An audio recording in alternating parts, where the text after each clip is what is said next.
The Rebel Capitalist Show. So I was trying to think about banks that don't have reserve accounts with the Fed. So like a credit union or maybe a bank outside of the United States, say in the Cayman Islands or something like that. And so if I'm transferring a money or let's call it dollar liabilities of a commercial bank like Wells Fargo, and that Wells Fargo, I'm transferring $1,000, let's say, to the credit union. So Wells Fargo, if I understand it correctly, is going to transfer that credit union $1,000 liability, which would be my $1,000 asset. But then they've got to transfer them an asset to match up with that liability. So what is the asset that's being transferred there if the credit union doesn't have a reserve account with the Fed? Oh, it could just be some form of depository cash or equivalent. And that's really why they call cash and cash equivalents because So they literally could send them $1,000 of green pieces of paper. Yes, absolutely. And that's really, I mean, before we were told to focus on the Federal Reserve and Bank Reserve because there wasn't any bank reserves. That's how everything got done. Everything was settled in bank money.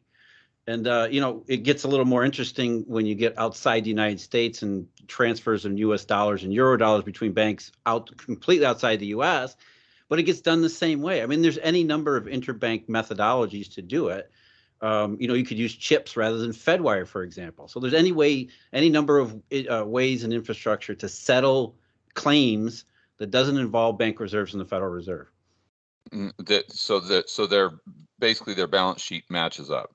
Their liabilities match up with their assets. Right. And there's all sorts of systems in place to make sure that if I say I claim $1,000 from you, you agree with me. Or if you don't agree with me, we can settle. I mean, there are interbank processes to make sure that all these trillions of dollars that are flying around through these interbank pathways that get settled up in the right way. So that at the end of the day, everybody says, there are no real dollars here. There's no currency here, but we all agree these are the numbers that we have.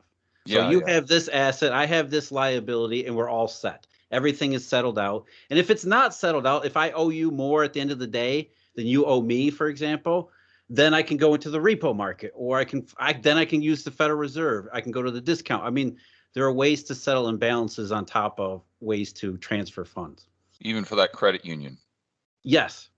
So the credit union doesn't necessarily need a reserve account. It could be sponsored into chips, for example. What is chips? Chips is another interbank settlement process, and chips is primarily the one that's used outside the U.S. So you have essentially the SWIFT system, which is nothing more than messages. So banks are sending messages back and forth that then get processed by either FedWire or chips. And if it's a foreign related SWIFT, chances are it's going to be settled in chips rather than FedWire. So what would the asset be there? Because obviously it's not green pieces of paper. It's just a number on my computer screen. I owe you this. Now I have an asset. You have a liability. I mean, it's all balance sheet mechanics. It's just Wells Fargo basically giving the credit union an IOU. Exactly. That would be their asset, almost as if the credit union had a bank account with Wells Fargo. Or a checking account, let's say. At that point, they do. If they want to settle it, that's how. If they want to settle it, say Wells Fargo was lending a credit union in repo. Not that a credit union would be using repo, but it is any bank that doesn't have an account with the Fed. It doesn't create a liability. It doesn't create a deposit liability anywhere, but it does create. It does change the balance sheet on both counterparties. So really, all we're doing is changing balance sheet numbers in each place. Yeah, I just didn't know what the technical asset would be, but I guess again that the technical asset would just be a liability of Wells Fargo saying, we're transferring you a liability with this George Gammon guy's name on it, so you've got to put that as a liability on your balance sheet because that's an asset on George's balance sheet. He's got an account with you, but the offsetting asset is Wells Fargo saying that credit union, we owe you $1,000. Right, and from the credit union perspective, they book it as cash and equivalent because it's a cash equivalent, which is nothing more than an electronic message, an electronic interbank message that says Wells Fargo owes me this much money. Yeah. Which, again, nobody ever wants actual cash. So the fact that they did the electronic transfer is cash. Yeah, that's I drew pictures of the balance sheets last night, and that's kind of how I was thinking it through. Like almost like the credit union would have a bank account, like you or I would, with a bank that did have an account with the Fed, a reserve account. And then if that process happened, then they could, as an example, if they had a bank account with with Bank of America, then Wells Fargo could transfer that down to their account. Then the reserves would go from Wells Fargo down to Bank of America. How would it work? Yeah, we don't need reserves for that though. That's the point, I think, is that you don't need reserves to settle those transactions. It can be a private bank liability. It doesn't need to be even Fed between money. Wells Fargo and Bank Absolutely. of America? Absolutely. Again, like I said, before 2008, before there were a lot of bank reserves, that's how everything got done. It was settled in not necessarily in reserves, but bank cash, for lack of a better term. Which is just ledger entries. Right. It's just instead of, why do we need to transfer Federal Reserve balances between ourselves when I've got my own kind of transfers I can make for you? It's just me just scribbling on this piece of paper. It's a ledger. That's all it is. Really that's what we're talking about, and that's why the presentation at your conference I talked about this M2 stuff and ledger money, ghost money. I mean, this is a process, or this is a way of doing money and banking that goes back a long, long ways, and it's simply a decentralized ledger system that, in the case of the eurodollar system, isn't as decentralized as, say, a cryptocurrency would be, which would be open to everybody. The decentralized ledger is basically these, like I said, chips or FedWire, all of these systems that are in place where the banks who are connected to them, they're the ones keeping the ledgers. And so they all know about the ledgers because they're settled daily in these interbank processes. Whereas, those from the 14th and 15th century, the ghost money ledgers were just, it was a shared ledger between a group of merchants in a particular city or region. So it wasn't very widely distributed. And then cryptocurrency is essentially a ledger that is, but it's the same thing. At the end of the day, it's the same thing. It's just a piece of paper with some writing on it. Whether it's electronic or whatever you want to say, it's just the entries on the ledger are money and tokens themselves. Yeah, right. That's right. Okay, so then thinking through it with let's say that I'm purchasing a car or something. Let's say dollars are going outside of the United States. Bottom line. So because the way I think of it, I always think of dollars or electronic dollars. It's got to be a liability of someone. It's either a liability of the commercial banking system, or in the case of bank reserves, it's a liability of the Fed, or even with these ledger systems, the dollars on that ledger are a liability of some commercial bank or some entity like that.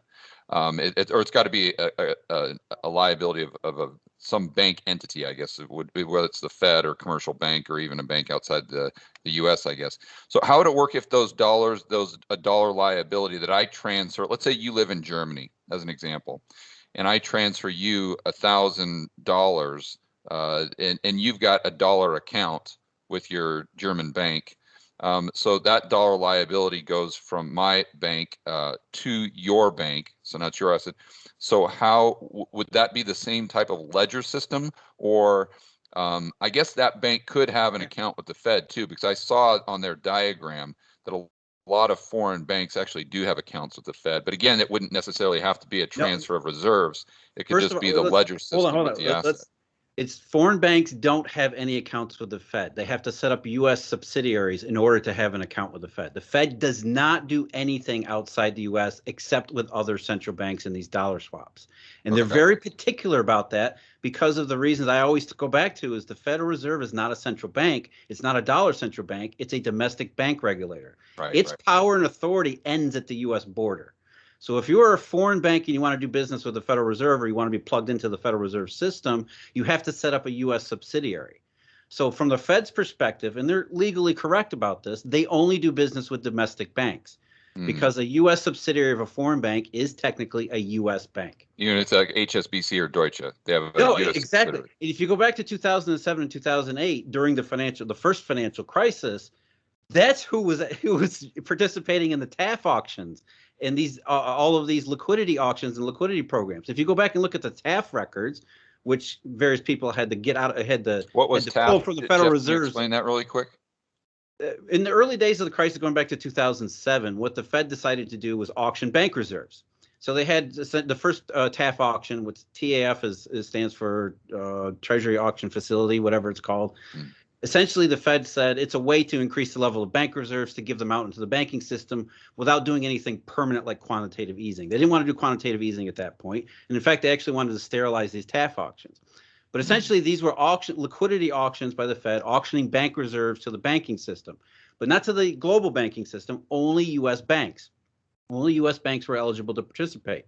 But when we got the list of banks that actually participated years later, more than half of the banks that were bidding for these bank reserves from the Fed were U.S. subsidiaries of foreign banks. Mm.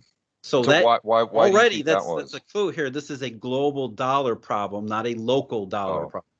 Okay. So what would happen then is now the U.S. subsidiary has liquidity in the form of bank reserves, which could free up some liquidity elsewhere that would likely be transferred between the U.S. subsidiary and its foreign parent that was probably undergoing some degree of pressure and strain.